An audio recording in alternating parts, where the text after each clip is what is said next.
During spring break, it can be challenging to find things for kids to do that gets them off the sofa and away from the TV and computer, but the Ferguson Library has planned a variety of programming throughout the week. On Tuesday, the library hosted Inside the Artist Studio, where kids enjoyed the opportunity to learn what it really takes to write and illustrate a children's book.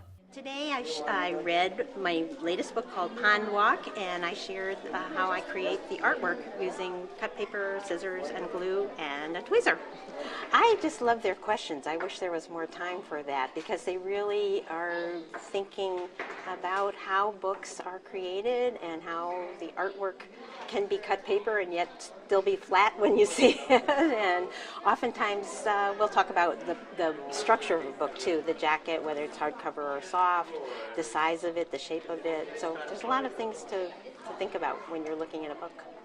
And while the pictures are important, Wallace says she tries to improve the vocabulary of children by adding difficult words, such as in her most recent book, limnologist. Well, and it's a fun word because the word limb you would think would have to do with trees, and it doesn't. It's the study of ponds and water. And I try and find those. In the Shell book here, it's a conchologist, and I look for words like apiary was in my honey book, so to kind of expand vocabulary and learn new words.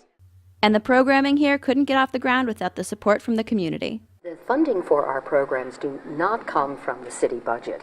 All of our programs are funded by the Friends of the Library, and they raise funds through their bookshops, mainly through sale of used books. So we really are really grateful because, as you know, we have a very, very tight budget.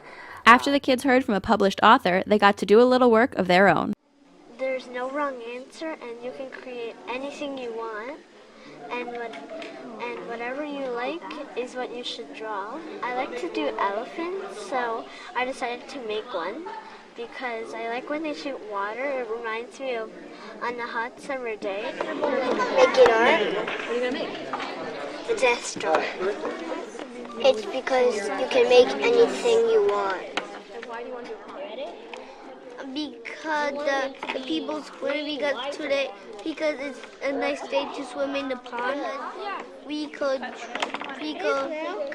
draw and paint. All this week, the library will continue to hold programming geared towards education. We try to do a cultural educational program every day of the week so that families have options.